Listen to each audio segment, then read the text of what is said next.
እንኳን ለጌታችንና ለመድኃኒታችን ለኢየሱስ ክርስቶስ የትንሣኤው በዓል በሰላም አደረሳችሁ አደረሰን። እንኳን አደረሰ። እንኳን አብሮ አደረሰን። ታውቂያለሽ በዚህ እኛውን ባለንበት ወቅት ከትንሣኤው እስከ ባህል አምሳው ባለው እንደ ኦርቶዶክሳዊ የተለየ ስርዓት የሰላምታ ስርዓት አለ። የሞት ድል መነሳት የሚበስርበት ልዩ የሰላምታ አዋጅ አለን። ይህ ሰላምታ በዚህ ወቅት የሚባል ይሆናል። ምናልባት እኔና አንቺውን ሰላም እንደተባባል ነው በዚህ ወቅት አንባባልም። በዚሁም ለተመልካቾቻችን ይህን ሰላምታ እየተነጋገርን እያስተማርን እንሄድና እኔ ያስጀምራለሁ አንቺ ትመልሽልኛለሽ። በዚያ መንገድ ተመልካቾቻችንንም እየነገርን እንለፍ። መልካም። ክርስቶስ ተንሥአ እሙታን በአብይ ኃይል ወሥልጣን አሰሮ ለሰይጣን አግዓዞ ለአዳም ሰላም እምይእዜሰ ኮነ ፍስሐ ወሰላም። እንኳን አደረሰሽ። እንኳን አብሮ አደረሰን። ስለዚህ ሰላምታችን ከዚህ ከትንሣኤው አሁን ካለንባት ቀን እስከ ባለ 50 ባለው ቀን ሰላም እንባባለው በዚህ መንገድ ይሆናል። የሞት ድል መነሳት የሚበሰርበት የክርስቶስ መነሳትን በሰፊው የምናስተምርበት ልዩ ሰላምታችን ይሄ ይሆናል ማለት ነው። እንደው ልምድ ሆነብንና እንኳን አደረሰሽ እንኳን አደረሰህ በሚል የእንኳን አደረሳችን መልእክት እንቋጨዋለን። ምናልባት እንዳልከው በቤተክርስቲያናችን ማስተምሮ ክርስቶስ ከተነሳበት የትንሣኤ ዕለት ጀምሮ ለ55 ቀናት ክርስቲያኖች የምንግባባበት ሰላምታ ይህ ነው። እንግዲህ እንታረማለን ከዚህ በኋላ በሚገባ መታረምም ያስፈልጋል። በጣም ትልቅ የሆነ ሰላምታ ነው። የክርስቶስን መነሳት በትልቅ አብይ በሆነ ኃይል መነሳት የምናበስርበት ትልቅ ሰላምታ ስለሆነ እንደውም አስቀድመን ከዚህ ከፕሮግራሙ በፊት ውጪ ያወራንበት ነበር አይደል? ብዙዎች መድረክ ላይ ላንሰብክ እንችላለን፣ እንዲሁ የተለያየ አዳራሽ ላይ ላንሰብክ እንችላለን። ግን የክርስቶስን በአብይ ኃይል መነሳት በዚህ መንገድ መስበክ እንችላለን፣ ሌላውን ሰው ማስተላለፍ እንችላለን ማለት ነው። ስለዚህ ተመልካቾቻችንም እኛም ምናልባት በአብያተ ክርስቲያናቶቻችን ብቻ ሳይሆን በስራ ቦታዎቻችን፣ በትምህርት ቤቶቻችን እንዲህ ባለ ሰላምታ ሰላም ልንባባል ግድ ይለናል ማለት ነው። በጣም የሚገባ ነው። በዓል እንዴት ነው? በዓል እግዚአብሔር ይመስገን ጥሩ ነው። እንዴት ባለ መንገድ ነው ትንሣኤን የምታከብረው? ምን አይነት ስሜት ይፈጥርብሃል ትንሣኤ ለአንተ? ትንሣኤ ብቻ አይደለም ብዙ በዓሎችን የማከብርበት የተለየ ልምድ አለኝ። ከብዙዎች የተለየ ይሆናል ብዬ አልጠብቅም። ከዚህ በፊት ወዳጆች አሉን እና ትንሽዬ ስብስብ አድርገን ትሩፋት እንባላለን። ትንሽዬ ስብስብ አድርገን በዓለም ብዙ ጊዜ የካቲት 12 የምናሳልፈው ቤተሰብ ጋር አናሳልፍም። የካቲት 12 ያለችንን በጾሙ ወቅት ያለችን ከቁርስ በእናስቀምጣትን ብር እንሰበስብና የካቲት 12 እንዲሁም ሰሊሆም የሚባል ወደዚህ ወደ ኤልያስ ያለ አንድ የአእምሮ ህሙማን መርጃ ማዕከል አለ።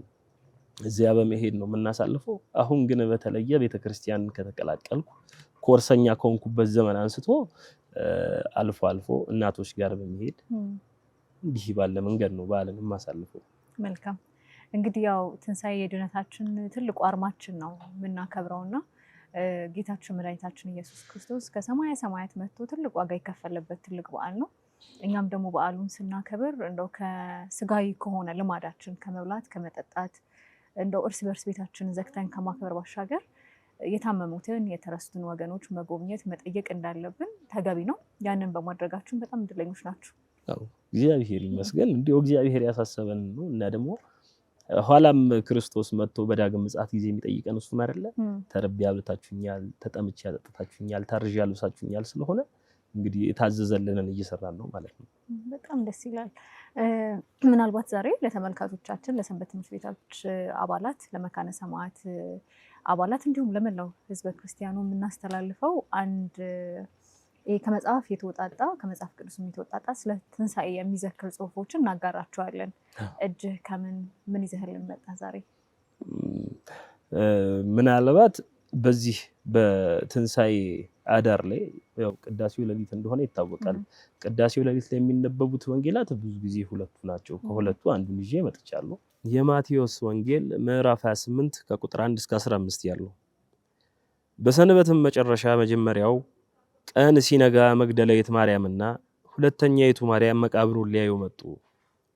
እነሆ የጌታ መልአክ ከሰማይ ስለወረደ ታላቅ የምድር መናወጥ ሆነ። ቀርቦም ድንጋዩን አንከባሎ በላዩ ተቀመጠ። መልኩም እንደ መብረቅ ልብሱም እንደ በረዶ ነጭ ነበረ።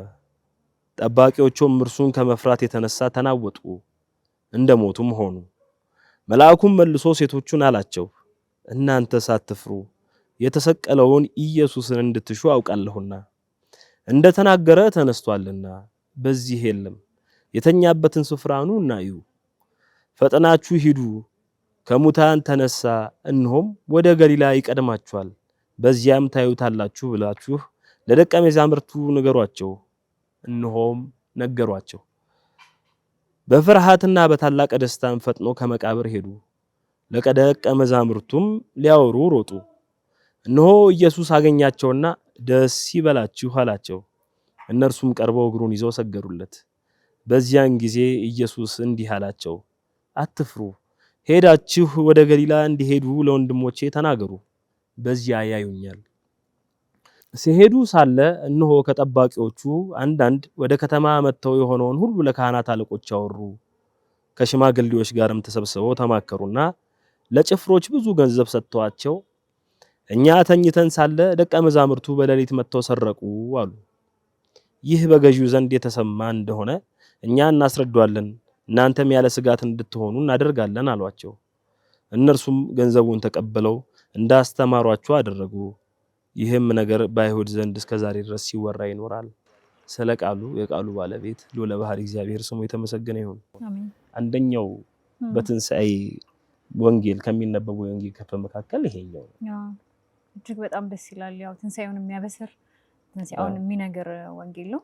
ምናልባት በተመሳሳይ የዮሐንስ ወንጌል ምዕራፍ 1 እስከ 20 ድረስም ምናልባት ሊነበብ ይችላል ተብሎ የሚጠበቅ ወንጌል ነው። በተደጋጋሚም ደግሞ ባለፉት ትንሣኤ በዓላቶች ሲነበብ ሰምተነዋልና እሱን ላንብብልህ። እኔ ደግሞ ከሳምንቱም በፊተኛው ቀን መግደላዊት ማርያም ገና ጨለማ ሳለ ወደ መቃብር መጣች።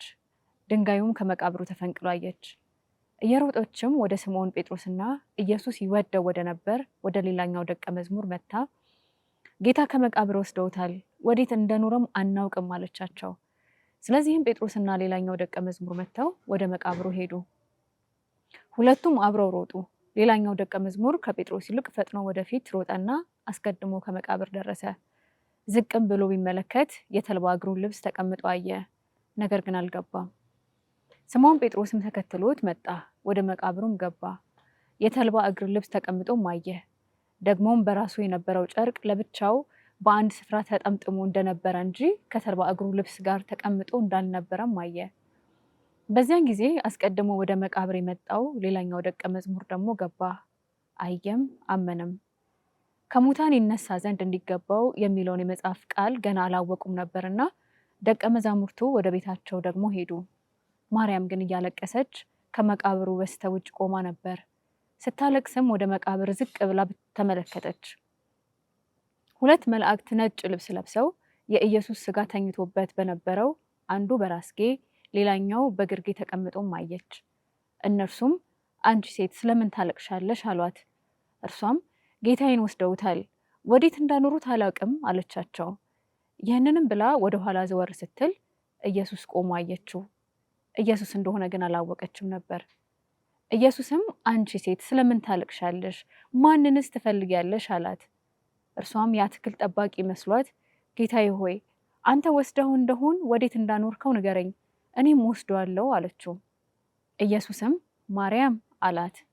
እርሷም ዘወር ብላ በዕብራይስጥ ረቡኒ አለችው። ትርጓሜውም መምህር ሆይ ማለት ነው። ኢየሱስም ገና ወደ አባቴ አላረኩምና አትንኪኝ፣ ነገር ግን ወደ ወንድሞቼ ሄደሽ እኔ ወደ አባቴና ወደ አባታችሁ ወደ አምላኬና ወደ አምላካችሁ አድርጋለሁ ብለሽ ንገሪያቸው አላት። መግደላዊት ማርያምም መታ ጌታን እንዳየች ይህንንም እንዳላት ለደቀ መዛሙርቱ ነገረች። ያም ቀን እርሱም ከሳምንቱ ፊተኛው በመሸ ጊዜ ደቀ መዛሙርቱ ተሰብስበው በነበረበት አይሁድን ስለፈሩ ደጆች ዘግተው ሳለ ኢየሱስ መጣ። በመካከላቸውም ቆሞ ሰላም ለእናንተ ይሁን አላቸው። ይህንንም ብሎ እጆቹን ጎኑንም ማሳያቸው። ደቀ መዛሙርቱም ጌታን ባዩት ጊዜ ደስ አላቸው። በጣም ደስ የሚል የመጽሐፍ ቅዱስ ክፍል ነው። በጣም ማለት ነው።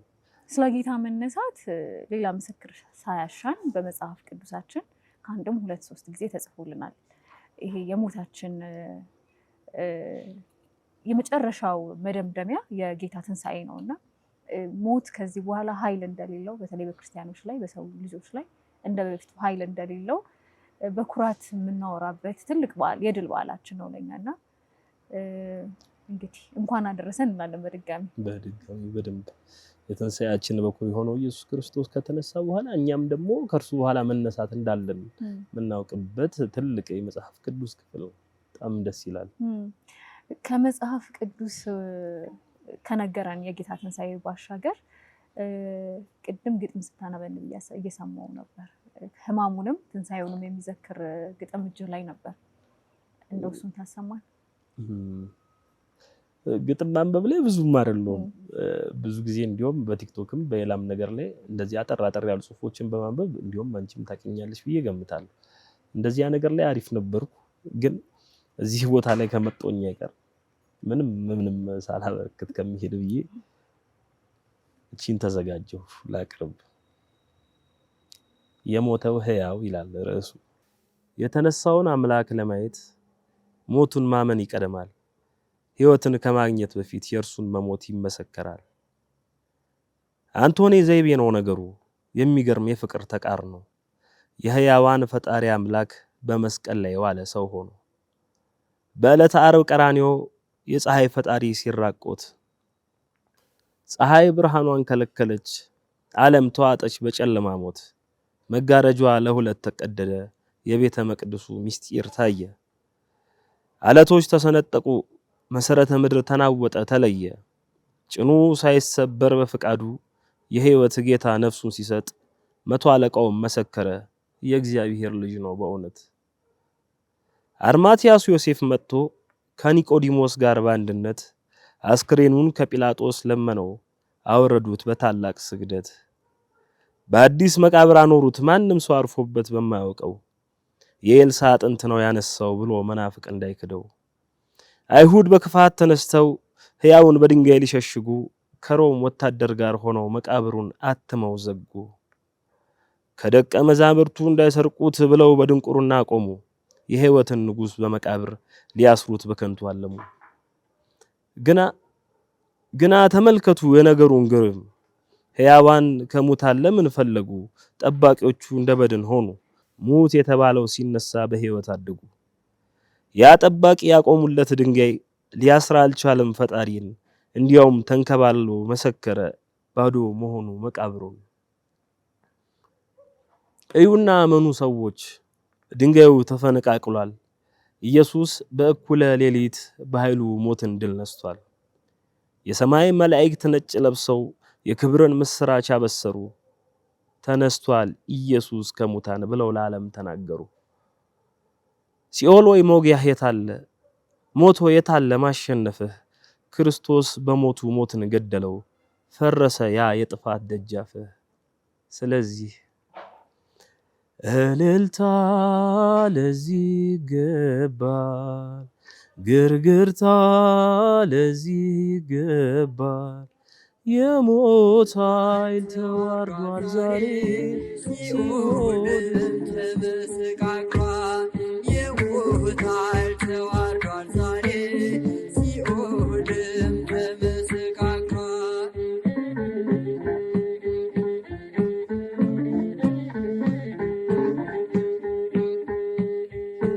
መላእክቱ ነጭ ለብሰው ምስራቹን አበሰሩ።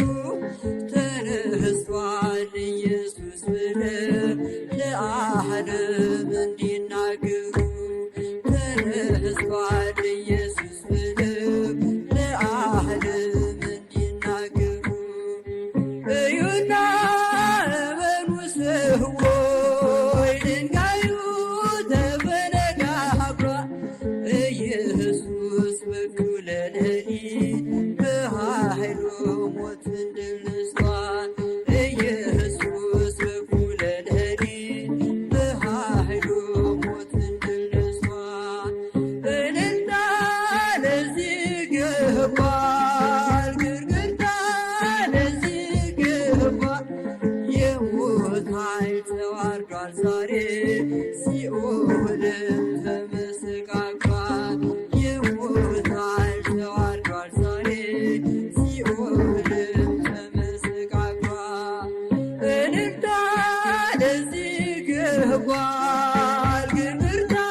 ሲኦልም ተመሰቃቅሏል የሞታል ተዋርዷል ዛሬ ሲኦልም ተመሰቃቅሏል እልልታ ለዚህ ይገባል ግርግርታ ለዚህ ይገባል የሞታል ተዋርዷል ዛሬ ሲኦልም ተመሰቃቅሏል የሞታል ተዋርዷል ዛሬ ሲኦልም